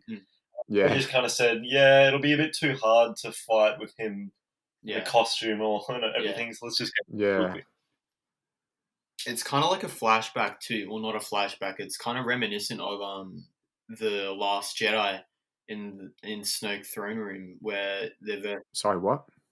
The what film? What's that? What? I'm referencing it in a bad way, so we can. Oh, is this like a spin-off that isn't canon? A fan film or something, maybe like. Oh, okay. No, I'm following. Like, yeah. Anyways, so the throne room, Snoke's throne room in The Last Jedi, where they're versing the Praetorian Guards, and obviously there's I think a 2v7 or something, and the Praetorian Guards, you know, when they go in for a strike. And then they like do a spin and get out of there, and then it's so bad. You're just standing there like no, that's a whole other discussion about that throne room. That's something we got to do when we get to The Last Jedi, because man, that scene is so bad. Like they're all spinning in different directions for no apparent reason. It's just terrible fight choreography in this and so same here. I mean, it's like again they sort of just gave up on the fight choreography. They're like, okay, we need to make this quick. We need to make it like a bit dramatic and dark, and we need to do it quickly. Which is a shame because Kit Fisto is such an awesome Jedi. Yeah. And he goes out in the most stupid way possible. I also think that they wanted to do that because that fight was not really the main part of why they went to arrest him. It was more the Mace Windu fight and Anakin showing up kind of thing. Yeah, fair enough. Yeah. I mean, you know, Mace Windu should have just showed up by himself and it would have been a better scene. Yeah. Yeah, fair enough. Yeah, definitely. And then we just have like Kit Fisto, like, I don't know, escape Order 66 or whatever. Because I got to look out for Kit Fisto. He's one of my faves. Been so good. In terms, so do you guys think that Palpatine threw the fight with Mace Windu? Yeah. I've never looked at it that way, but now that I'm looking at it like that, I do agree. Yeah. I think so too. I think Palpatine's supposed to be this all-powerful Sith, but he doesn't look like it. And I think the explanation for that is 1, George Lucas's fight choreography, and 2, the fact that Palps is throwing the fight because he knows Anakin's coming and he needs to be the victim. Yeah, he's always been behind the scenes, just kind of leading everything. So then we get Mace Windu is about to kill Palpatine. He's like, he's too dangerous to be kept alive. And Anakin suddenly cares about people standing trial now. Yeah. And he's like, but with Count Dooku, he just kind of kills him. Yeah. So it's like reverse now. It's really weird. Yeah. Anakin murders somebody at the start, and then he doesn't really have an arc as to why he believes somebody shouldn't be murdered and they should stand trial later on in the film. It's just quite inconsistent for his character. But yeah, regardless, Mace Windu gets like force lightning to hell and back, and then thrown out of the window with his arm chopped off. We have seen people survive a lot worse, so I think he's probably alive. Yeah, well, we don't know for sure, do we? We haven't seen him since. I think it's entirely plausible. Like in terms of the deaths in the Star Wars universe, let's not talk about like the fan films that have come since then from I think they're called I Disney. was gonna say Disney. They're like an indie production film Oh company. yeah, that's right. Disney. They Something about the Last Jedi or something. One of their fans. yeah, Yeah, just the fan films that like really failed. Rubbish. like a cash grab kind of terrible.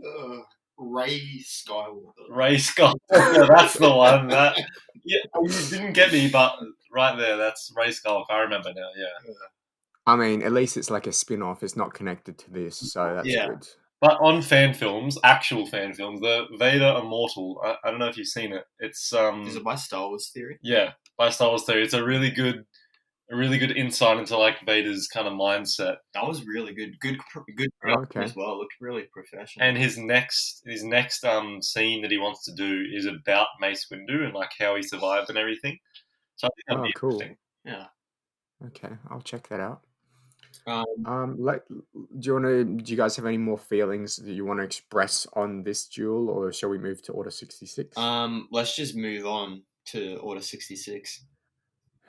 It's brilliant, it's dramatic, it's sad, and the music is great. That's what I have to say. Yeah. Order 66, by far the most sad scene in Star Wars, probably. I do agree with that, yeah. We see Yoda sense Anakin's fall to the dark side as well, so that's where we see him sense Order 66, one of the few Jedi that's done that. Yeah. And Yoda gets a piggyback from Chewbacca at one stage. After slicing off 2 clones' heads. Yeah. There's a lot in the prequels, man.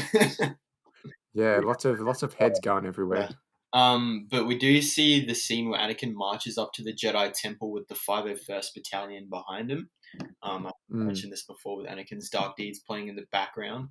Oh, that's done so well, man. And the 501st Legion, it looks terrifying. Like you've only ever seen them as the good guys in the Star Wars films, but it's kind of scary knowing that like they're basically droid expendable. They're just people there to fight and kill. Yeah. It's honestly terrifying, and you can hear the footsteps as they march up to the Jedi Temple. And Anakin, he just looks so evil, and you can see his sort of hatred for the Jedi emerge. Yeah, definitely. Yeah. Thoughts, Alex? Yeah, I was going to say the clones. You never really think of them as a menacing, like attack group because you always see them just kind of getting beaten by the droids. But then you see it on the other side when there's a bunch of real-looking like men walking towards you. Yeah. And it's just like, and they've all got big guns, and it's just like, wow, okay, maybe they are a force to be reckoned with. Yeah. And that's all. Yeah, it's like when they're fighting droids, it's like there's no real emotional weight to it because they're just destroying robots. Yeah. Whereas then, like when they start like shooting actual people, you're like, damn. The last 20 minutes of this film is just so great. Like some of the best Star Wars we've gotten in ever, really. I think most of it is pretty good. Yeah, I think there's one part that's absolute trash, but we'll get to that. Let's not forget, guys, that Jar Jar Binks is, of course, the key to all of this. And before we sort of get into the final part of the film, I just want to give a shout out to Jar Jar Binks for, allowing all of this to happen. Because obviously, in Attack of the Clones, Jar Jar Binks gives the supreme powers to the Chancellor, which then allows Palpatine to control the Senate because Palpatine is the Senate. And then obviously all of this happens after that. So I'm telling you, shout out to Jar Jar. Theory, he could be the Sith Lord, the biggest Sith Lord. You gotta listen to him. It's kind of like Shaggy from Scooby-Doo. You know how that man come out the 0.1% of his power, and it's just like Jar Jar Binks in the background. You never really see him, but he's always there. Yeah. The real Phantom Menace, question mark. But in terms of the Order 66 scene, I think it's one of my favorite scenes in all of Star Wars media. Also, again, with Anakin's Dark Deeds playing, we see some of our favorite Jedi and Jedi Masters get killed by the clones, including but not limited to Ki-Adi-Mundi, Aayla Secura, Plo Koon, who was a massive character in the Wars, and he was just killed off like that, and Stas Ali, apparently.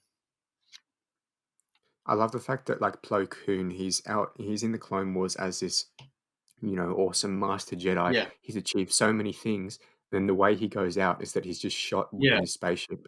Yeah. And then he crashes It's and a dies. waste, man. They really wasted some of those main characters like Kit Fisto, Kiadi-Mundi and Plo Koon. And obviously Plo Koon was a massive part of the Clone Wars because he did mentor Ahsoka for a bit as well, yeah. But I think the reason they did that is because they wanted to seem like the whole clones turning against them was just such a surprise and never thought it would happen. Yeah. That while they're in shock, they have their time to strike. Like, you see, like, Kiamundi on the bridge, he turns around and he's like, what? Why are you guys, what are you doing? And he tries to defend himself, but he's just kind of too shocked to do it for too long. Kind of like Avengers Infinity War in a way where, it shows that there's real consequences. You can't have these Jedi die that no one cares about because it's, Order 66, who cares? Some Jedi we didn't even know about. But when you kill off main characters like that, it's huge. And I mean, that's also shown in Avengers Infinity War when some of our main characters die as well. Yeah. Yeah, I did actually like the fact that, Plo Koon's this awesome Master Jedi, and then the way he goes out is just so simple. Yeah. And yeah, it's just like, wow, he deserved better than that. Yeah. They all did, really. Yeah. It also shows out that he went out with, without a fight, and that he probably could have defended himself if it was hand combat, but he didn't have a chance, so he couldn't, not die. Yeah. So Yoda and Obi-Wan, they're the only main Jedi who have the balls to sort of go back to the Jedi Temple and see what's happened. Mm-hmm. And they find out that obviously Anakin has turned to the dark side, and Obi-Wan's like, what? Yoda's like, just chill. He doesn't really mind. He's just, he's probably seen it all before. Regular Yoda. Yeah. Yoda says that Obi-Wan isn't powerful enough to kill Palpatine, because that's why Obi-Wan must go to kill Anakin. Because Yoda's like, no, you can't take Palps. Yeah. Now, let's remember that as a Padawan, Obi-Wan killed Darth Maul, a Sith Lord. Yeah. Yeah. And then Obi-Wan also killed General Grievous by himself. And what has Yoda done recently? He's almost beaten Count Dooku. That's a good point, yeah. I think that Yoda was more not wanting to verse Anakin himself, though, in a way, because I wanted Obi-Wan to deal with it himself. Yeah. But I think he also knew that there is some truth. Obi-Wan would definitely not have a chance against Palpatine. Like, he's just seen all of his Jedi Master's friends, like, just die around him, and he's like, all right, it's time I step in. Like, oh, fine, I'll do it myself type beat. Yeah. Also, spliced in here somewhere, we do see a little cameo from George Lucas's son, Jet Li. Oh, yeah. Oh, the Padawan that kind of fights off the... Yeah. So, he's defending Bail Organa, Leia Organa's father, from the 501st Legion, which I thought was quite cool. It's kind of cool to have those sort of little touches in your film. Yeah. No, that is cool. For me, it was like, well, why don't you send Yoda to kill Anakin? Because Yoda's definitely going to kill Anakin. Like, let's be real. Yeah. It would probably be close, but I think Yoda would have gotten there. Yeah. And then therefore you can like almost guarantee that one of the Sith is gone, instead of like sending them both to kill the other two Sith at the same time. Yeah. And they both don't achieve their goal. So I don't know. I was like, Obi-Wan, I thought, he might have had a chance against Palps, but I do see the argument for, obviously Kit Fisto didn't have a chance. So, But to be fair though, from Obi-Wan Kenobi's perspective, he did think that Anakin was dead, so he did technically defeat him in his mind. Yeah, let's get to that. So, Obi-Wan v. Anakin. Yes. Before that though, we get Padme shows up. She's like, Anakin, you're breaking my heart. Shut and up, Padme. Again, the script just forces the actors to say how they're feeling. Yeah. It's like George Lucas didn't trust their acting capabilities. And then you pan to the ship, and Obi-Wan's just kind of standing there in the entrance. Yeah. Like, wide stance. I didn't like, in terms of the Obi-Wan Anakin duel, I didn't like the fact that Obi-Wan doesn't even try to turn Anakin back to the light at the start anyway. Yeah. Like, obviously, Obi-Wan is a very calculated Jedi, or he has become a calculated Jedi. But this is his brother. It's his child, I guess, but more of like his brother. And he doesn't even try to turn Anakin back at the start anyway. He's not like, Anakin, what are you doing? Like, you need to, Palpatine's manipulating you. He doesn't even. Yeah. He just gets really angry and sort of like tells Anakin why he's wrong. Yeah. In sort of being like, Anakin, like, come on, man, what are you doing? And I think that kind of highlights why, like what I was saying before, like he never really wanted to train Anakin. He was always kind of more selfish for those reasons. Yeah. It kind of came out here, like his emotions kind of clouded his judgment, and he's like, what the hell, why are you going against me? Let's fight. Kind of thing. It might something to do with his ego as well, kind of, defeating him. He wanted to defeat him rather than, turn him back. Yeah. Yeah. You can tell that Obi-Wan doesn't want to fight Anakin though, just by Ewan McGregor's performance. True, actually, yeah. You can tell, like, when Anakin is like turning away from Obi-Wan, he's got his back to Obi-Wan, and he's saying like, I will bring justice to my new empire. And he's like, your new empire? And Anakin... That whole conversation is just a meme in itself. It's like Shakespeare. It sounds like Shakespeare. Don't make me kill you. You will try. Oh, whatever.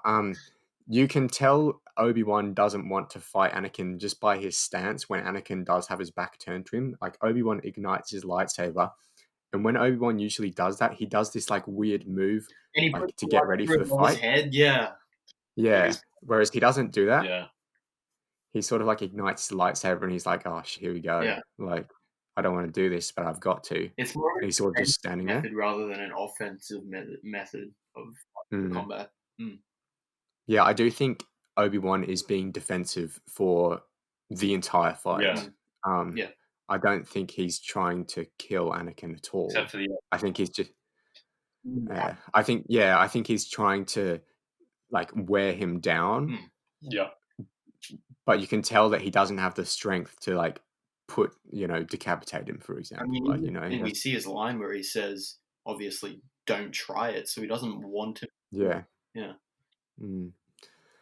So what did you guys think of, like, the whole choreography? Obviously, Obi-Wan and Anakin, they know each other's tricks. They've taught one another, essentially. So they have all these wacky moves, and, they know what everyone's next move is. So they're always, one step ahead of each other, which means they're just in sync the entire time, essentially. Yeah. What did you guys think of the choreography? Well, in my opinion, I do think it's, the best Star Wars Jedi duel that we've ever received. And that's mainly due because of its past fast-paced action and sort of fighting style. It's just entertaining to watch, whereas something like A New Hope, where we see... Wait, not A New Hope. Yeah, I think it was A New Hope. We see Obi-Wan Kenobi versus Darth Vader again, where it's kind of this sort of slower lightsaber combat style, and then obviously Obi-Wan sort of fades away into his robes. But I do like this sort of fast-paced action because they're obviously a younger version of themselves, and they have the ability to move around faster and be more agile. Yeah. I do enjoy those points, but I think I enjoyed it more because of the emotional aspect of the fight. Like, that's what I enjoy most about the Star Wars is how the characters feel about each other and and how they do it. And that's why I have to disagree with you on it being the best duel ever. Because I don't know if you've seen it, Sam, yourself. I know Jaden hasn't, but there's a scene in Rebels. No, I've seen it. Oh, you have seen it? Yeah. Darth Maul. The scene with Obi-Wan and Darth Maul. The whole fight is mainly 2 minutes of them talking. It's just them talking over their past battles and how it's all come together again. And you can tell Obi-Wan has matured and grown so much more because he's not scared, he's not afraid like he used to be. He's very calm and knowledgeable, and Darth Maul is this old, clinging on to something to do to keep him alive, and he doesn't adapt, he doesn't learn. Yeah. And that's why, as you might know, he tries the exact same move that he does on Qui-Gon Jinn, where he does the strike, and then punch the nose with the hilt of this the blade. And obviously Obi-Wan knows exactly what he's going to do. He does literally one strike, and it's over. He doesn't even. I don't think he even hits Darth Maul. Darth Maul just knows he's lost. It's really cool because he falls into his arms, and Darth Maul finally gets some peace in knowing that Emperor Palpatine will not win because of Luke Skywalker and everything. Yeah, that's really good because obviously I've seen a lot of people hate on that scene because, like me in particular, I do like the sort of fast-paced, long fight sequences. Yeah. But there is something good about having such a short scene as well, and it's done so well because the emotion in it, there's emotion attached to it. And yeah, you don't have to have a long fight sequence for it to be a good fight. You can have something like 2 seconds and it's going to be good as well. Yeah, and that's what I think ties into the Obi-Wan versus Anakin scene. It's all about, it's like a sword dance kind of thing where they're doing all these moves, replicating each other, but then Obi-Wan adapts and he knows that, okay, he can't be beaten by Anakin here. He has to kill him. Yeah. And that's what at the end he finally gives up on Anakin and says, don't try it, mate. You're going to lose. Yeah. And he lets it all out and everything. I'm going to take elements of what you two both like about your duels and combine it, because my favorite duel is the final one in The Phantom Menace, because we have that awesome choreography, but then we also have the emotional aspect as well because Qui-Gon dies and Obi-Wan loses his. So yeah, that's my favorite duel. But I think they're all great duels. I mean, I don't 100%. See anything wrong with them at all. I mean, they're all emotional. They all have this sort of strengths and weaknesses. Yeah. So Obi-Wan says, don't try it. Anakin tries it. Oh, actually, before that, there's one stage where they're both on the lava and they're just staring into each other's eyes. Yeah. And it's again, a time where there's no dialogue. There's no one saying how they feel. Yeah. You just see it. And in Anakin's eyes, you can just tell that he's mad. He's so mad. Yeah. And Obi-Wan is looking into his eyes. He's searching for the good in him, but obviously he just can't find it. Yeah. But you can just tell Obi-Wan's searching for it in his eyes, whereas Anakin's just this one-dimensional, I'm gonna kill you. Hayden Christensen's sort of stare in this whole fight sequence is really disturbing, man. Definitely sells the. Yeah, he doesn't blink at all, which makes it really terrifying. Just focused on one thing. Yeah. I think he was such a great pick for this in particular. This sort of Anakin that's turning to the dark side. He does it so well. Yeah. So we get the it's over, Anakin. I have the high ground. Don't try it. He tries it. Yep. Obi-Wan cuts him in half. And then Anakin sort of he's burning and he says I hate you. And and then we get the awesome dialogue from Obi-Wan sort of saying that, you are my brother and I loved you and everything like that. I think that's some of the best sort of dialogue. Yeah. I do like his line, Obi-Wan's line, where he says, I have failed you. And like you said before, it's kind of where he wasn't prepared to take on Anakin as his apprentice. And even he knows Anakin has done these terrible things, but he still takes it as, his blame responsibility. For himself. It was his responsibility to look after him, and that he's kind of failed his master Qui-Gon Jinn in a way to train Anakin up to become the chosen one. Yeah, and we're going to see that sort of that PTSD and that guilt probably come through in the Kenobi series. Probably, yeah. My God, I'm excited for that. I'd love to see that, yeah. Obi-Wan doesn't have the strength to put Anakin out of his misery. So, he leaves. Anakin's there burning. He's got, several severed limbs. And Obi-Wan's just, watching him burn. Yeah. And the humane thing to do in that situation would be to just put Anakin out of his misery. but Obi-Wan just can't. Yeah. And he turns his back to him and he walks away. Yeah. I've watched that scene so many times on YouTube, man. It's such a good scene. Yeah. And like, even to contrast this, when Palpatine gets to Anakin, he knocks Anakin out, like he force knocks him out. Yeah. And so like, even Palpatine's like, man, this guy's hurting, I need to stop his pain. Whereas Obi-Wan, like, he can't even do that. He's just so emotionally broken. Yeah. It's good way to put it. It's crazy. Yeah. And obviously Obi-Wan does believe that Anakin is dead for a very, very long time. And I've read a book that's obviously not canon anymore, but like, Disney. So there's this book called Star Wars Dark Lord, The Rise of Darth Vader. And it sort of follows Darth Vader hunting down several Jedi. Yeah. And the final chapter is Obi-Wan Kenobi in the Mos Eisley Cantina. And he's sort of like just learning of Darth Vader, and like he sees like a hologram of him or something like that. Okay. And like he knows that that's Anakin, and he realizes like, oh dear, like Anakin isn't dead. Yeah. And just like the reading that chapter was just, I mean, fantastic. So if the Kenobi series is going to be anything like that, I'm well on board. Yeah, down for it. Yeah. Yeah, contrasting this with the other duel, what did you guys think of the Yoda v Sidious thing? You go. That was more. I think that duel was more. Practically, it was more of a funny kind of duel because you have Palpatine, you have shots of him just grinning and laughing, like chucking all these Senate pods at him.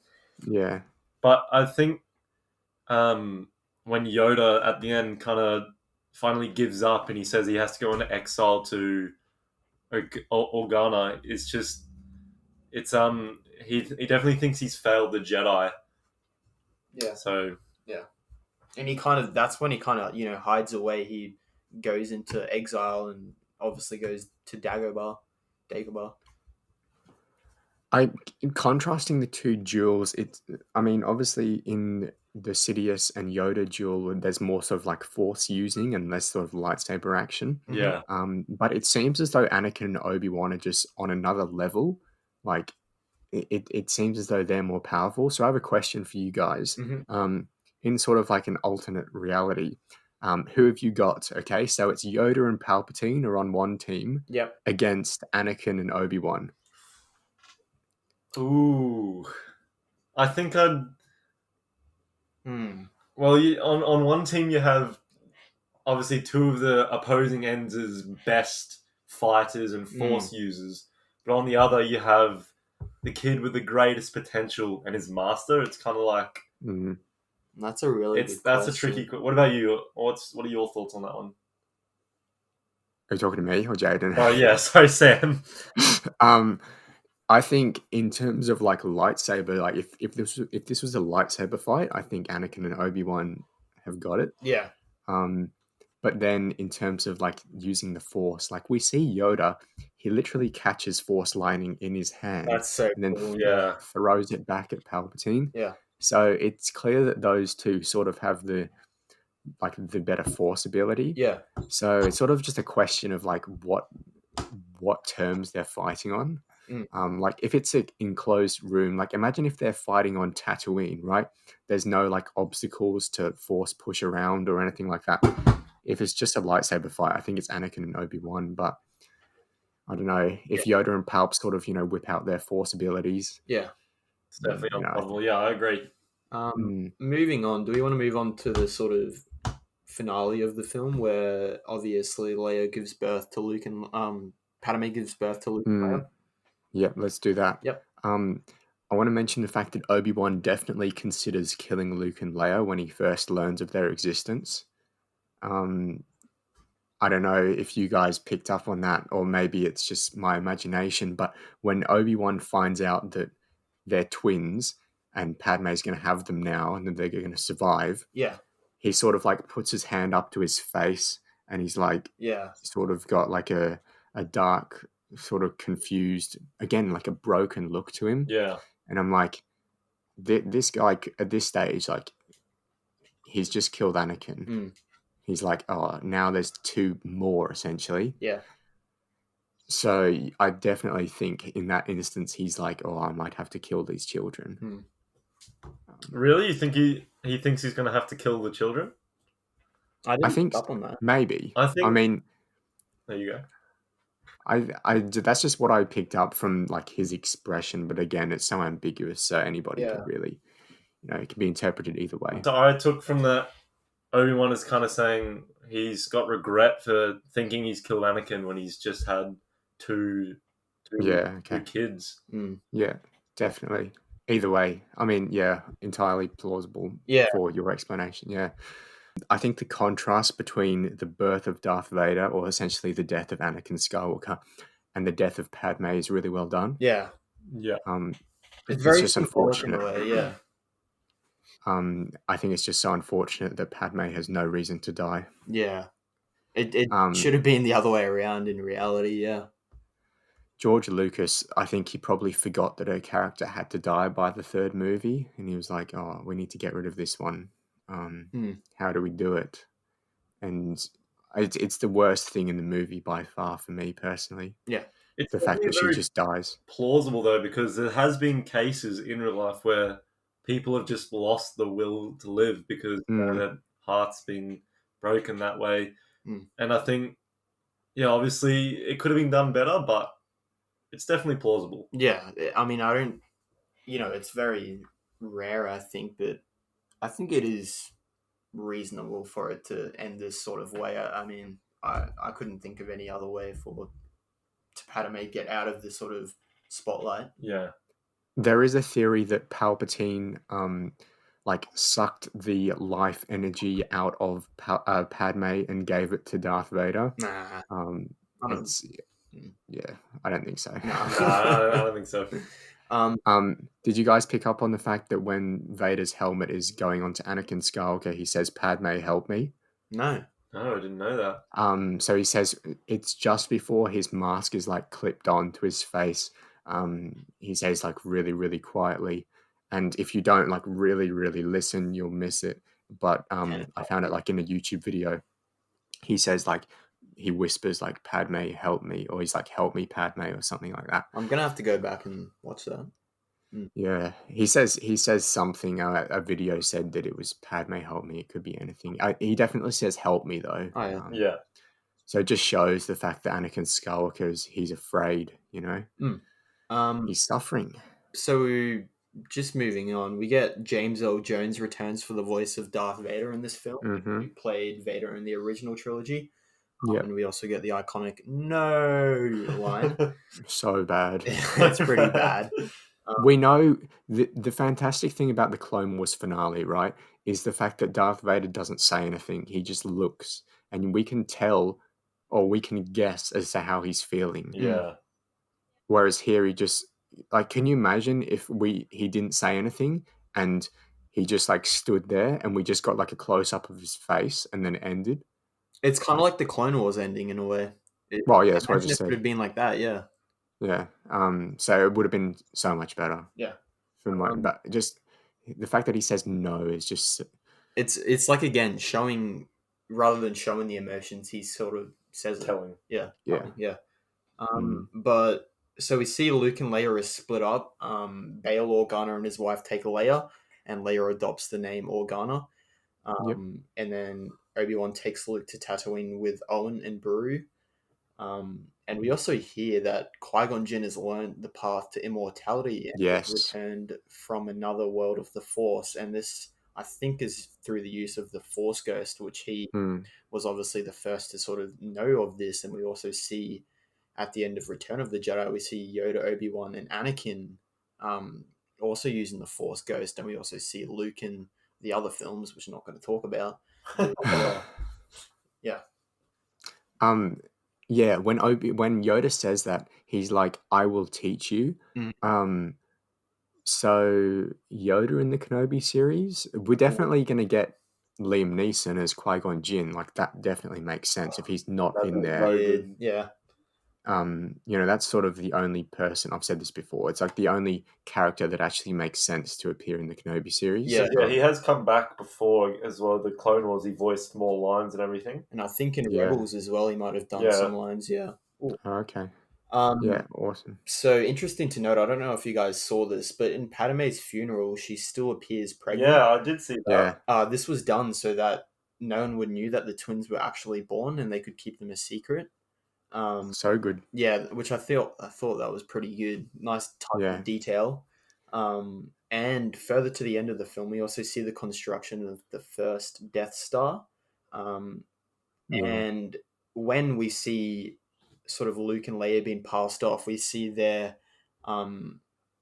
sort of themes being played in the background as well. So we obviously see Leia's theme in the final minutes, and then we see Luke's theme, the Force theme, which is also being played in the final minutes. Yeah. And interesting to note as well, this is sort of a recurring thing they do, is the binary sunset. So in the original trilogy, we see Luke do the binary sunset, and then Owen and Beru and Luke in this film, and then old Luke in the sequels. So Luke has been in every single binary sunset.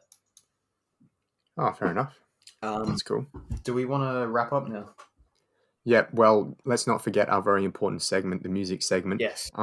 You're a big fan of the music in this movie, Jaden? Oh, such a big fan, man. So honorable mentions go to Battle of the Heroes, also Anakin's Dark Deeds, which is you're a big fan of. I can't believe you didn't put that in. Well, the thing is, for me, I think Anakin's portrayal is better, and then Anakin versus Obi-Wan is more of an epic theme. Regardless, in Anakin's Dark Deeds, we get hints of the Darth Vader march, which I think is brilliant. Yeah. But yeah, so for those who don't know, every week we put a maximum of 2 and minimum of 1 song into the official Rewatch playlist, which you can follow by visiting the link in the YouTube description. So this week for Revenge of the Sith, we have Anakin's betrayal is going in. Yep. And we also have Anakin versus Obi-Wan, which also has hints of Darth Vader's march in it. Yep. All right, Alex, give us your final thoughts. Give us a tier ranking. Right. Okay. Our special guest gets his own tier ranking. Thank you so much. Now, I think I might be in the minority here, but this film, on a whole, from a casual viewing, is not the greatest. Honestly, to hardcore diehard fans, because they know what's going to happen, they know the reasoning behind everything, it's good. But to the casual viewer, which I want to rate from, I don't think it's the best. And, it's very boring compared to other more films like it. The only good thing that I think a casual viewer would like is obviously the end duel with Anakin and Obi-Wan. Yeah. So for that reason, I'm going to give it... Go for it. Controversial here. No, go for it. I was at the start thinking C, but I'm going to give it a B just because I am, of course, a diehard fan. Yeah. Okay. Yep. Awesome. Jaden? Okay. So this film for me is just one of the best sort of Star Wars films we've ever gotten. Obviously, it does a lot of things right, but it also does a lot of things wrong in the same amount. Like I said before, it's probably going to be a bit unfair to rate this film on the memes that appear because they didn't intend for it. Yeah. But obviously, the scoring that I've mentioned plenty of times by John Williams was just incredible. And I think that Obi-Wan's and Anakin's relationship and lines together sort of carried this film in a sense. And the final fight sequence is obviously one of my favorites. And it's kind of like a guilty pleasure of mine, like this film, it's not that good, but I've watched it so many times, I've just kind of fell in love with it. And I mean, it'd be a bit unfair in my mind to rate it anything other than an A tier ranking. And in a sense, it compared to the Star Wars films, it's up there, like it's one of the best. Yeah. But in comparison to, something like Tenet or Joker, it's like a C tier in comparison. So I'm rating it, how I love the film because I've watched it so many times. Yeah, fair enough. I mean, we've discussed it before. Obviously, ratings, they're sort of objective, but they're subjective at the end of the day. So, yeah, whatever. That's great. I don't have any problems with either of your ratings. As far as I'm concerned, this is the most entertaining Star Wars movie in my opinion. Yeah. I also think it's like it has one of the best Star Wars duels of all time. It's the best prequel movie by far. Yeah. And it's fast paced, it's dramatic, and it's emotional. I think there are obvious flaws in the writing that really hold it back. So obviously, like we've spoke about them, the script is just it fails the actors in many cases. Yeah. Too much CGI. The camera work during the fight scenes is pretty bad, and also like the choreography. And for me, I can't go past the fact that Padme died out of sadness. It really just doesn't make sense for me. Yeah. I get the whole, some people die from broken hearts every, once in a millennia, but for me, I just can't go past it. But however, this is one of my favorite Star Wars movies. Again, similar to Jaden. When I think, I want to watch a Star Wars movie, it's basically a 50-50 whether I watch Revenge of the Sith or not. Yeah. So look, I've grown to love this movie. But the first time I watched it, I didn't think it was, a classic or one of the best ones. Yeah. But I've sort of grown to love it because of the meme culture. Mm-hmm. It's far from perfect for me. So I'm going to give it a B tier. Okay. So going to be with Alex on that one. Jaden's the outlier. Jaden is the outlier. That's so good. Yeah. So I think that's a good way to end it. I think on average, the prequel trilogy is probably like a B minus. Yeah. Maybe probably a B minus because of Revenge of the Sith. Attack of the Clones is rubbish. Yeah. And Phantom Menace is okay. So yeah, that's it. We capped off the prequel trilogy now. Yes. So that's all from us today. Big thanks for Alex for coming on. Yes, thanks for having me. Yep. Yeah, hope to have you back in the future, possibly for Inception. Sure. Yes. Yes. We'll get Jaden to finally watch more than 20 minutes of a complicated movie. If he can handle it, I don't know if he could. If you'd like to follow us on Instagram, you can do so by visiting us at the Rewatch Pod. We'll be announcing our next episode on there shortly. God knows what it's actually going to be. Yep. We don't know yet. If you would like to subscribe to the YouTube channel, just search the Rewatch on YouTube. That's all from us. Bye for now. See ya. See ya.